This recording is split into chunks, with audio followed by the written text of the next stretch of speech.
Captain Alex Rains felt the ship's hull groan beneath him as another impact shook the emergency pod. Through the viewport, the alien planet's surface rushed up to meet him in a blur of purple forests and crystalline structures. His instruments were dead, the navigation system fried from the unexpected cosmic storm that had torn him from his patrol route. The emergency landing thrusters fired their final burst before the pod slammed into the canopy of what looked like massive fungal trees, their bioluminescent caps cushioning the impact as he crashed through layers of alien vegetation. When consciousness returned, Alex found himself surrounded by an otherworldly landscape. The air was thick with unfamiliar scents, sweet and metallic at once. Above him, the torn canopy revealed a sky of deep indigo, where 3 moons hung like pearls against velvet. His emergency beacon pulsed weakly, but he doubted any Earth Union vessel would detect it from this far into uncharted space.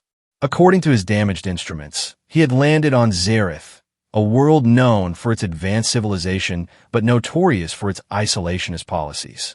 He extracted himself from the wreckage, checking his environmental suit for breaches. The atmosphere was breathable, if a bit rich in nitrogen. As he gathered what supplies he could salvage, a sound caught his attention. It was barely audible over the alien forest's ambient hum, but unmistakably a cry of distress. Following the sound through groves of luminescent vegetation, Alex discovered its source. A figure lay trapped beneath what appeared to be some kind of automated hunting device, its mechanical tendrils wrapped around her legs. She was humanoid, but clearly not human. Her skin had an orange cast that seemed to emit its own soft light, and her eyes, when they met his, were a striking violet that held depths he couldn't fathom. The device tightened its grip, and she cried out again. Without hesitation, Alex approached, studying the mechanism. It was sophisticated technology, far beyond Earth's current capabilities, but the basic principles were universal. He found what looked like a control node and began working to override it. The girl watched him with a mixture of fear and fascination, speaking in a language his translator couldn't parse. Her voice was melodic, almost crystalline in quality. As Alex worked, he noticed the intricate patterns that seemed to flow beneath her skin, like circuits of light that pulsed with her heartbeat. Finally, the device released its grip. In his haste to help her up, Alex reached out and grasped her hand. The moment their skin made contact, he felt a jolt of energy, not painful, but profoundly alien. Her eyes widened in shock, and she pulled away, staring at her hand as if it had been branded. She spoke rapidly, gesturing between them with increasing agitation. Alex raised his hands in a gesture of peace, but she was already stumbling backward, her expression a mixture of awe and terror. Before he could react, she turned and ran, leaving him alone in the glowing forest. Alex made his way toward what looked like a city in the distance, its spiral towers reaching toward the triple moons. He needed help, needed to find a way to contact Earth Union. As he approached the city's gates, he saw her again. She stood with a group of armored figures, their suits humming with contained energy. The moment she saw him, she pointed, her voice rising in what sounded like explanation or perhaps accusation. The armored figures surrounded him before he could speak. One of them, clearly the leader, spoke in accented but understandable Earth standard. "Human, you are under arrest for the crime of sacred violation. You have touched the flesh of the heir apparent, an act forbidden by our highest laws." Alex tried to explain, to tell them about the trap, about trying to help, but they bound his hands with energy restraints and led him through the city streets. Citizens emerged from their dwellings to stare, their orange-hued skin glowing with various intensities of emotion. Some seemed angry, others curious, but all kept their distance as if he carried some terrible contagion. The prison they took him to was unlike anything on Earth. The walls were composed of some kind of living crystal that responded to movement, creating an impenetrable barrier that shifted and flowed like water, but held firm against any attempt to pass through. They placed him in a cell and left him there, the crystal walls dimming to opacity, cutting him off from the outside world. Hours passed, or perhaps days. It was hard to tell in the unchanging light of his cell. His thoughts kept returning to the girl he had saved. Who was she? Why was touching her such a grave offense? And what would happen to him now? The first sign that someone remembered he existed came in the form of questions transmitted through the crystal walls. A disembodied voice, speaking perfect Earth standard, interrogated him about his presence on Zareth, his intentions, his knowledge of their laws. Alex answered truthfully, explaining the accident, the crash, his attempt to help someone in distress. The voice seemed skeptical but not hostile, and eventually the questions ceased, leaving him alone once more. Meanwhile, in the highest tower of the city, Kalara paced her chambers, her skin still tingling where the human had touched her. She was the daughter of the Grand Governor, raised from birth to understand her role in Zarithian society. Her people had evolved beyond the need for physical contact outside of strictly regulated circumstances. Touch was sacred, reserved for bonding ceremonies and medical necessities, always mediated by technology to prevent the raw connection of flesh to flesh. But when a human had grasped her hand, something unprecedented had happened. She had felt his emotions, his genuine desire to help, his confusion and fear. It was as if for a moment, their minds had bridged the gap between species, creating a connection that violated everything she had been taught about the danger of outsiders. Her father, Governor Vedras, had summoned her repeatedly, but she had declined his calls. She knew what he would say, what the council would demand. The human would be executed, made an example of to reinforce their isolation. But the thought troubled her in ways she couldn't explain. That night, she made a decision that would change everything. Using her access codes, she navigated the security systems of the detention facility. The guards were accustomed to her presence in government buildings, and none questioned the heir apparent as she made her way to the restricted levels. She found him sitting against the crystal wall, his head in his hands. When the wall became transparent at her approach, he looked up, and their eyes met again. This time, she saw not a violator of sacred law, but a person, lost and alone, who had risked himself to save her. "Why did you help me?" she asked, her translator rendering her words into his language. Alex stood slowly, approaching the barrier between them. "Where I come from, we help those in need. It's what makes us human." "Your touch," she said, placing her hand against the crystal. "I felt your thoughts, your emotions. This is why our laws exist. Such connections are dangerous." "Dangerous how?" She hesitated, then made another decision. The crystal wall dissolved at her command, and she stepped into his cell. "Our people were once open to the galaxy. We trusted freely, loved freely. But we were betrayed, our openness used against us. A species we thought were friends nearly destroyed us through the very connections we cherished. Since then, we have lived apart, trusting only our own kind." "But you're here," Alex observed, "talking to me, trusting me.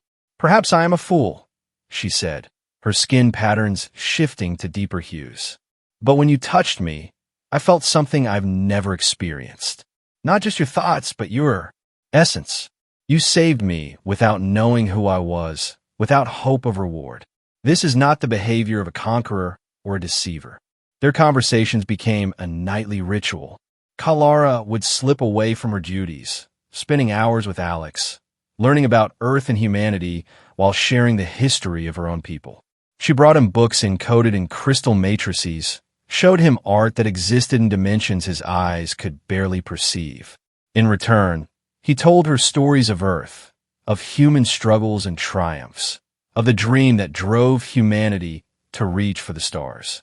As the days passed, Kalara began to see the flaws in her society's isolation.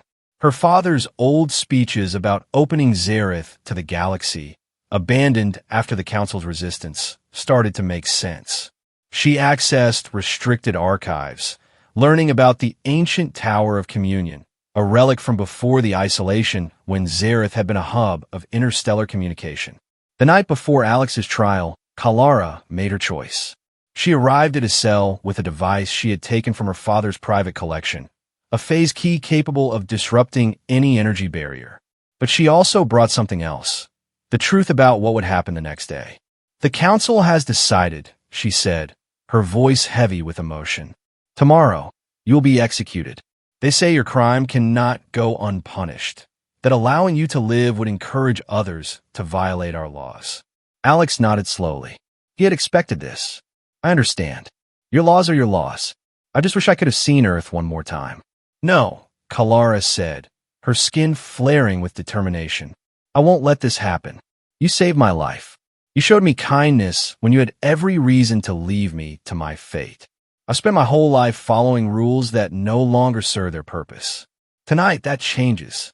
She activated the phase key, and the crystal wall flickered and died.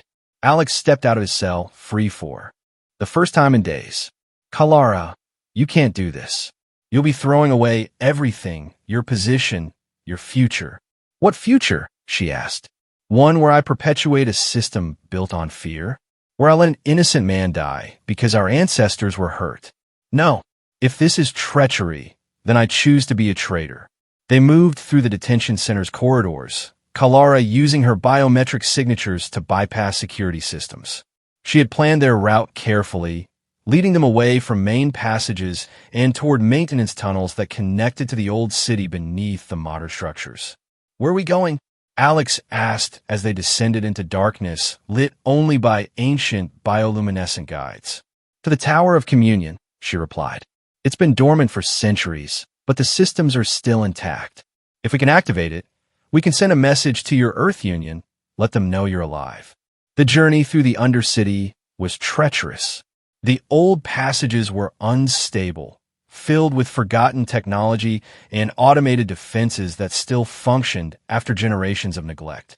Kalara navigated by inherited memory, genetic information passed down through her bloodline that contained fragments of the old ways. They emerged in a vast chamber dominated by a spire of crystalline technology that stretched up into darkness. The Tower of Communion stood before them, its surface covered in symbols that seemed to shift and change as they watched. How do we activate it? Alex asked, awed by the ancient structure. I don't know, Kalara admitted. The knowledge was lost when we sealed ourselves away. But perhaps. She approached the tower and placed her hand on its surface. The symbols brightened at her touch, but nothing more happened. Behind them, they heard the sound of pursuit. The enforcers had discovered their escape. Kalara grabbed Alex's hand, and together they touched the tower. This time, the reaction was immediate and powerful.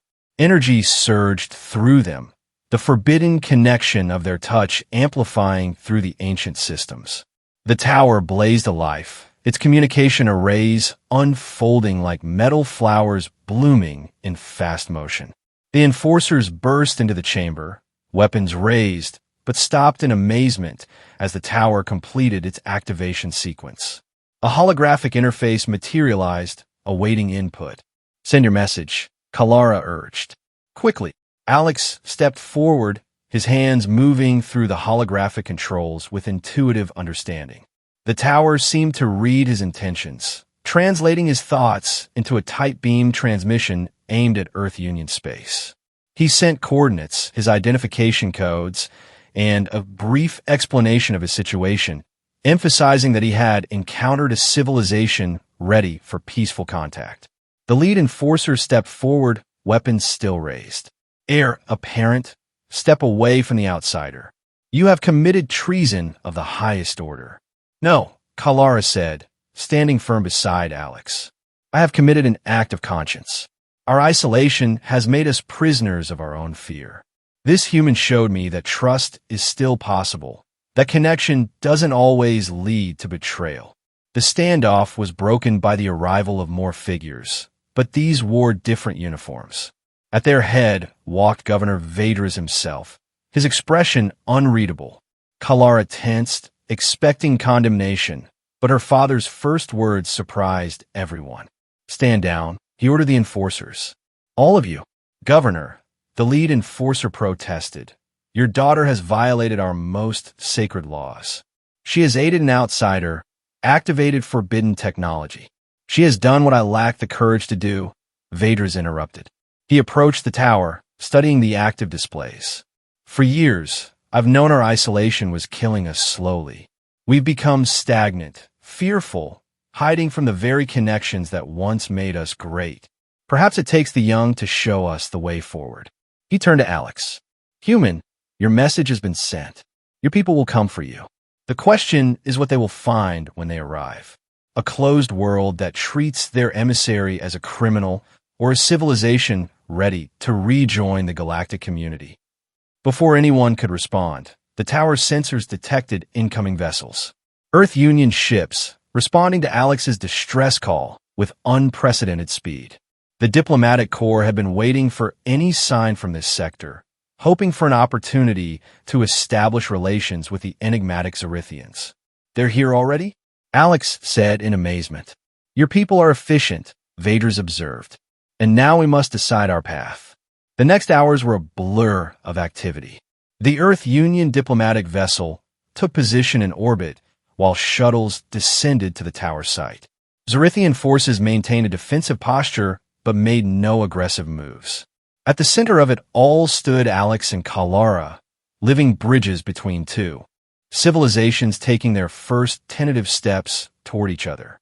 The initial negotiations were tense. The Zerithian Council arrived in full ceremonial regalia, their bioluminescent robes creating a display of controlled light.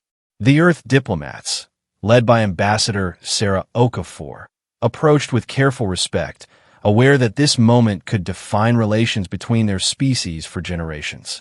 We come in peace, Ambassador Okafor began, seeking only the safe return of our officer and the possibility of future dialogue. The council speaker, an elderly Zerithian whose skin patterns showed the complexity of great age, responded formally. Your officer committed a grave offense against our laws. He touched the heir apparent without sanction, violating taboos that have protected us for centuries. He saved my life, Kalara interjected, stepping forward. And in doing so, he showed me that our fears have become our prison. I asked the council to consider not what was violated, but what was revealed. Through his touch, I experienced something our isolation had denied us. Genuine connection with another being, untainted by ulterior motives. The debate that followed was heated but civil. Some council members clung to the old ways, warning of the dangers that had driven Zareth into isolation. Others, emboldened by Kalara's words and Vaders' support, spoke of the stagnation they had observed, the slow decline of their culture in the absence of outside stimulus.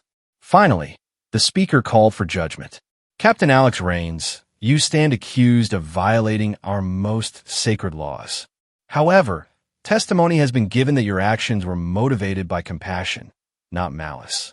Furthermore, your presence here has catalyzed a debate long overdue in our society. Therefore, the Council offers you a choice. Accept exile from Zareth forever, or remain as the first official liaison between our peoples, helping us navigate the path back to the galactic community. Alex looked at Kalara, seeing the hope in her eyes. I accept the position of liaison, he said without hesitation. The council stirred at his answer, but the speaker continued. And you, heir apparent Kalara, have knowingly violated our laws to aid this human. Yet your actions have awakened something in our people that we had almost forgotten. You too shall serve as liaison, working alongside Captain Rains to build understanding between our civilizations. Ambassador Okafor stepped forward. Earth Union formally accepts this arrangement and proposes the establishment of a permanent diplomatic mission on Zareth, with reciprocal representation on Earth. The negotiations continued for days, working out details of trade agreements, cultural exchanges, and security protocols. The Tower of Communion became the center of these discussions, its ancient systems repurposed to facilitate translation and communication between species. During a break in the formal proceedings, Alex and Kalara found themselves alone on the tower's observation deck, looking out over the Zerithian capital as Earth Union vessels hung in the sky like new stars. Are you sure about this? Alex asked. You're giving up a lot to work with me. Kalara smiled, her skin patterns shifting to warm golden hues. I'm not giving up anything. I'm gaining universe. She reached out and took his hand deliberately, without fear. Besides, someone needs to teach your people proper etiquette. We can't have humans going around touching everyone without permission. Alex laughed, squeezing her hand gently. And someone needs to teach your people that not all contact leads to catastrophe. Sometimes it leads to understanding. As they watched, the Zerithian shuttle rose to meet an Earth Union vessel, carrying the first exchange students in centuries.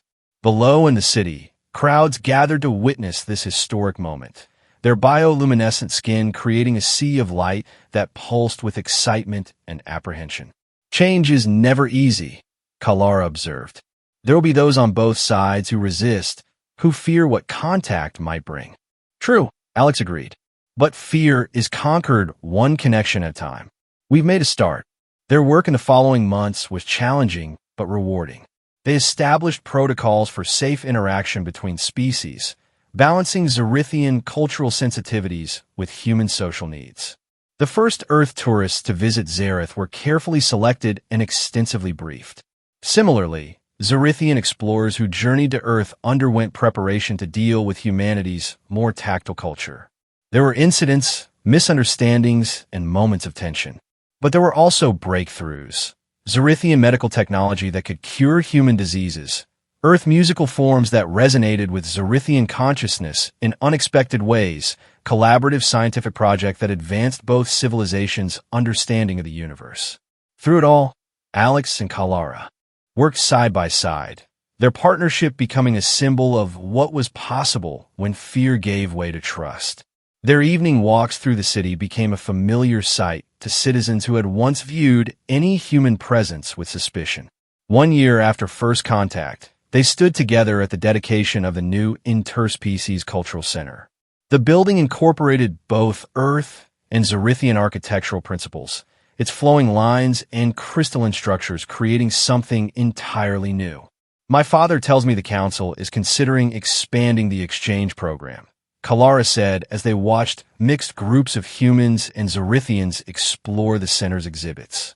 They want to establish similar connections with other Earth Union worlds. That's wonderful, Alex replied. Though I hope they're prepared for the Centauri. They're even more touchy-feely than humans. Kalara laughed, a sound that had become more frequent and free over the months. We'll adapt. We've learned that isolation wasn't protecting us. It was limiting us. The universe is vast and full of wonders. It would be a shame to experience it alone. As the ceremony began, they took their places on the platform alongside dignitaries from both worlds.